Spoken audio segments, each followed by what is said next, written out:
একটু আগে একটু আগে বলতে ধরো 12টার সময় এত বৃষ্টি হলো, মনে হলো যে সারাদিনে বোধহয় বৃষ্টি আর কমবেই না, মানে অঝরে ঝরে গেছে। 1 ঘন্টা বৃষ্টি হলো 12টা থেকে 1টা অবধি। আমি তো ভাবলাম আজকের দিন বোধহয় বৃষ্টিতে ভাসিয়ে দেবে। তারপরে সে কী হলো, বৃষ্টিটা তো কমে গেল। এখন কমলেও 1টার পরে। তারপর আমি সমস্ত কিছু কাপড় চোপড়গুলো সব কিছু কাচাকুচি করলাম। কিছুটা কাপড় এখানে মেলেছি, কিছুটা কাপড় নিচে মেলেছি। আর এই দেখো, কালকে তোমাদের বলছিলাম না, এই যে এই মুখটা আমি খুলে দিয়েছি। এত নোংরা এর মধ্যে ছিল, জলগুলো এখান থেকে কিছুতে বেরোতো না।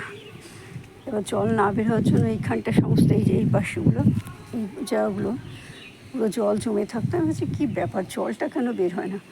কাল পরশু বৃষ্টি হলে বালির বস্তাটাকে সরিয়ে দেবো। আর দেখো আমার আদা গাছ, আদাটা কি সুন্দর বড় হয়ে আছে। আর এখানে অনেকগুলো বীজ লাগিয়েছিলাম, কী লাগিয়েছে এখন বলতে পারবো না। কিছু শশার বীজও লাগিয়েছি। এবার নিচে ভাবছি ঝিঙে আর চাল কুমড়ো বীজটা এখনই গিয়ে ছড়িয়ে দেবো, কারণ আজকে ভালো বৃষ্টি হবে। এই বৃষ্টিটা যদি কাজে লাগাতে পারি তাহলে খুব ভালো। এই দেখো আমার বাঁধাকপি গাছটা, এখন দেখো কী সুন্দর বাঁধন শুরু হয়েছে, এতদিন ধরে হয়নি। এখন যে বৃষ্টি জল পেয়েছে বাঁধন শুরু হয়েছে। আর ঝিঙে গাছের মাথাটা গাছটা সরাতে গিয়ে ভেঙে গেছে। আর এই দেখো এই ক্যারেটের তলে রঙের কৌটো রেখে দিয়েছি। ক্যারেটটা আমার ফাঁকা থাকলে দেখো তলাটা দেখাচ্ছি, তলাটা ফাঁকা। এখান দিয়ে এই সব জায়গাগুলো দিয়ে তলা দিয়ে দেখো জল পাস করবে। আর আমার গাছগুলো থাকবে, দেখো এখানে দিয়েছি নিচে ইট। আর এই যে কৌটোগুলো রেখে দিয়েছি, এই কৌটোগুলো আরও ক্যারেট আছে, সেই ক্যারেটের সাথে বসাবো বলে রেখে দিয়েছি। আর এখন এই পাট শাক গাছগুলো দেখো তপ্তর করে লম্বা হয়ে গেছে। এখন পাট শাকগুলো তুলে রাখলাম, কিছুটা তুললাম। দেখি মাকে জিজ্ঞাসা করবো, মা যদি রান্না করে তাহলে মাকে দেবো, আর মা যদি রান্না না করে তাহলে আমি নিজে রান্না করব। আমাদের বাড়িতে পাট শাক খেতে তো ভীষণ ভালোবাসে। আমার বড় আবার পাট শাক খুব একটা খেত না, কিন্তু ইদানিং মানে আমার শাশুড়ি তো বাড়িতে কোনো দিন বিয়ে হয়ে আসার পর আমি 16 বছরে কোনো দিন পাট শাক বাড়িতে দেখিনি। উনি পাট শাকের কথা বললে বলতেন যে পাট শাকের যে মাঝখানে যে শিরাটা আছে, এই শিরাটা এরকম উল্টো করে নিয়ে ছিঁড়ে ফেলে সেটাকে নাকি পেঁয়াজ রসুন দিয়ে ভাজতে হয়। আমি তো সেরকমভাবে ভাজি না। আমি কি করি, নুন দিয়ে ভালো কেটে নুন মাখিয়ে নেই, অল্প একটু নুন মাখিয়ে সাদা জিরে, কালো জিরে, তারপরে শুকনো লঙ্কা ফোড়ন দিয়ে ভাজি। তাতে ভালোই লাগে খেতে, খারাপ লাগে না। আমার মা আবার কী করেন, বলে যে পাট শাকের প্যালকা, পাট শাকগুলোকে ছোটো ছোটো করে গিট বেঁধে নানা রকম সবজি দিয়ে ওইটাকে মা রান্না করেন। আর শেষে পোস্ত, সর্ষে পোস্ত আদা বেটে ওইটাকে নামিয়ে করেন। দারুণ খেতে লাগে। একটা চুল, এখন এই বৃষ্টি হচ্ছে না, চারপাশ থেকে উড়ে আসছে, তো এতক্ষণ পর্যন্ত চুল পাইনি, এখন একটা চুল পেলাম। ওগুলো তুলে নিই, এগুলো তুলে নিই। আর এই দেখো এগুলো হচ্ছে মূলোর শাক। এটা কী শাক আমি জানি না। আর এটা হচ্ছে পুনলাফা। আমি নিজের ঘরের জন্য কিছু শাক তুলব। এই শাকটা তো তুললামই, আরও কিছু শাক তুলব। আর এই দেখো, যদি থাকে তো ভালো, না থাকলে আর কিছু করা নেই। আরও একটা দুটো দেখেছিলাম হয়েছিল। হ্যাঁ এই দেখো মাথায় ডগায়। এটা হচ্ছে ফুটি গাছ।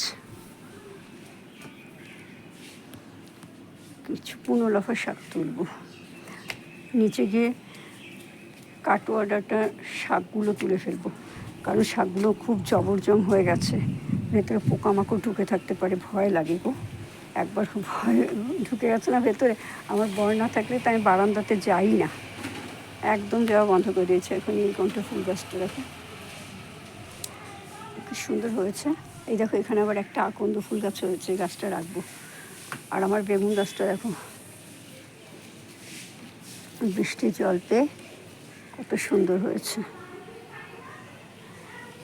লঙ্কা গাছগুলো ভালো হয়েছে, লঙ্কা গাছগুলো আমার ভালোই হয়েছে এবারে। এই একটা গাছই ভালো হয়েছে, আর কোনো গাছই ভালো হয়নি। সব গাছগুলো বললে মিথ্যা কথা বলা হবে। আর আমার এই দেখো ক্যাপসিকাম গাছটা দেখো ঝাঁকড়া হয়েছে, কিন্তু ফুল হলে ফুলগুলো একটাও থাকছে না। দেখো পাতাগুলো সব নৌকার মতো কুঁকড়ে গেছে। আর একটা জিনিস দেখি, আমি সকালবেলা দেখি হঠাৎ করে এখন এসেছে, এখন আসাতে দেখছি কি এখন আমার গাছে সূর্যমুখী ফুল ফুটেছে। এই প্রথম আজকে সূর্যমুখী ফুল ফুটলো। আর এইখানে দেখো মনে হয় জুঁই ফুলে কুড়ি আসছে, দেখো। ওই জন্য গাছটা ছাওয়ায় ছিল বলে ছাওয়ার থেকে টেনে নিয়ে এসে এখানটা যেখানে রোদ আছে সেইখানে দিয়েছি। এখান দিয়ে আবার দেখো চাল কুমড়ো গাছ বেরিয়েছে। এই কাটোয়াটাটা শাকটা খুব ভালো হয়েছে। আজকে আমি একটা এই টগর ফুল, পিঙ্ক কালারের টগর ফুল গাছটা আমি নিয়ে এসে লাগালাম। এই পিঙ্ক কালারের ফুলটা আমি দেখেছি এখানে অনেকেই ছাদ বাগানে ভিডিও দেখি অনেকেরই, তাতে দেখলাম সঙ্গীতার ছাদ বাগানে দেখলাম এই ফুল গাছটা আছে। এত সুন্দর গাছটা হয়েছে না, কি বলবো, দেখেই যেন মন ভরে যায়। ওই ফুলটা আমার খুব ভালো লাগে, করবী ফুল। আর এগুলো সবই হচ্ছে, আবার সবই ওই দেখো শুকিয়ে আছে, সব হচ্ছে, সবগুলো শুকিয়ে আছে। আজকে বৃষ্টির মধ্যে কী করে হয়ে পাচ্ছে না, কিন্তু প্রচুর চাল ধোয়া জল রেখে দিয়েছি। এবার জলটা ফেলে দেবো, এবার থাক এখানেই রেখে দিই। এই বৃষ্টিতে হচ্ছে গাছে দিয়ে দিই, যা হবে হবে, থাকলে থাকলো, গেলে গেল। আর এই দেখো সমস্ত বৃষ্টির জল অল্প অল্প করে স্টোর করে ভরে নিয়েছি। দেখো সমস্ত বৃষ্টির জল ভরে কী করছি, এই যে এই পাশে আমার যে ড্রামটা আছে না, এই ড্রামটা রাখা আছে, রঙের যে ড্রামটা, এই ড্রামটা ভরে বৃষ্টির জল রেখে দিয়েছি। আর এই প্লাস্টিকটা এখনও ধরিনি আমি ভালো করে। ও বৃষ্টির জল আগে ভালো করে ধুয়ে যাক, তারপরে ধরবো। আমার ঘেন্না করে পায়খানার, তো এই জন্য পায়খানা এঁঠো এগুলো ভীষণ বিচার করি, আচার বিচার করি আমি খুব। কারণ আমার মা তো বিধবা, সেই জন্য আমরা এখন বিয়ের আগে যখন মায়ের কাছে থাকতাম, মার কাছে যা দেখে এসছি শিখে এসছি সেটাই এখন অব্দি করে আসছে। আর এই দেখো আমার এইটা হলো চাল কুমড়ো গাছটা উঠেছে। চাল কুমড়ো গাছ সহজে হতে চায় না, হয়েছে যখন দেখি কি হয়, সেই সময় সে কিছু পাক না পাক, শাক পাতা ডাটা তো খেতে পারো, ব্যাস এতেই আমি খুশি। আমার এর থেকে বেশি আর কিছুই চাই না। আর এই নয়নতারা ফুল গাছগুলো আমি ঠিক করেছি এখন এখানেই রাখবো। এই পাশ থেকে রাখলে না আমার কি সুবিধা, জানো তো, পুজো করার সময় ফুল তুলতে সুবিধা। আর এই দেখো এখানে রেইন লিলি ভরে গেছে। এই যে আমার স্নেক স্প্রেডটা ছিল, এতদিন তোমাদের ভালো করে দেখাতে পারিনি। আর এই দেখো এখানে আপনা একটা গাছ হয়েছে, নিজের থেকেই হয়েছে, নিজের থেকে আবার কুকড়ে বেঁকড়ে চলছে। স্নেক স্প্রেডটা আমি বাড়ি থেকে নিয়ে এসেছি, ওই বাড়ি থেকে। আর এইখানেও দেখো আমার এই বেল ফুল গাছটাতে অনেক কড়ি এসেছে। আর এই হলো আমার সুইট কর্ন, তার মধ্যে লাগিয়েছিলাম 7-8খানা, তার মধ্যে এই 2খানা মাত্র হয়েছে। একটা তাতেই ভালো, যা পাওয়া যায় তাই ভালো। আর এই হলো আমার ফুলকপি গাছ, একটা বাঁধাকপি গাছ, আর এই দেখো সব ফুলকপি গাছ। এই একটা ফুলকপি গাছ থেকে এই ঠাকুর যদি বাঁচিয়ে রাখেন, আমার যে কত ফুলকপি হবে আমি ভেবেই পাচ্ছি না। অনেকগুলো হবে, দেখো না কতগুলো মুখ বেড়েছে, 1, 2, 3, 4,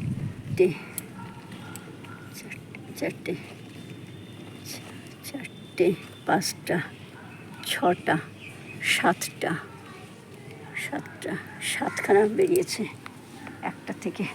আমি কি করেছিলাম, আরে আমি এইটাকে রেখেছিলাম কেন জানো, আমি রেখেছিলাম এইটা থেকে শাক পাতা দিয়ে চচ্চড়ি খেতে খুব ভালো লাগে না, ফুলকপির ডাঁটা দিয়ে, সেই জন্য রেখেছিলাম যে শাক পাতা দিয়ে 12 মাস তো পাওয়া যাবে না দোকানে গিয়ে, তাহলে শাক পাতা দিয়ে চচ্চড়ি খাবো, সেই ভেবে রেখেছিলাম। ও বাবা, ওই গাছটা যে বেঁচে যাবে আমি এটা কখনোই ভাবিনি। যাক, এ দেখো এই মাচাটা দেখেছো কতটুকুনি মাচা তার মধ্যে। আর এর নিচে কী গাছ আছে দেখো, এর নিচে আছে বেগুন গাছ, একটা লঙ্কা গাছ আছে, একখানা লঙ্কা গাছ আছে। এই বৃষ্টি হওয়াতে লঙ্কা গাছের পাতাগুলো পরিষ্কার হয়েছে, আগে এরকম ছিল না। একটা লঙ্কা গাছ, একটা বেগুন গাছ। আর ফুটি গাছটাকে কিন্তু আমি লাগাইনি জানো তো, এখানে বীজ ফেলা ছিল তো অনেক রকম সবজির, সেখান থেকে দেখো কোথা থেকে বেরিয়েছে, দেখো ফুটি গাছটাই দেখো কোনখান থেকে। এর আগেও যখন হয়েছিল তখন এইরকমভাবে হয়েছিল, এই দেখো কীরকমভাবে হয়েছে বুঝেছো, এই কোথা থেকে বেরিয়েছে দেখো। এই যে তোমার এই থার্মোকলটা লাগানো আছে, থার্মোকলটার পাশ থেকে। ঠিক আছে ফ্রেন্ডস, ভিডিওটা অনেক বড় হয়ে গেছে, আজ এখানেই রাখছি। দেখা হবে আগামীকাল অন্য একটা ভিডিওর সাথে। ততক্ষণ তো তোমরা সবাই খুব ভালো থেকে, সুস্থ থেকে, আনন্দ থেকে, বাই, টাটা।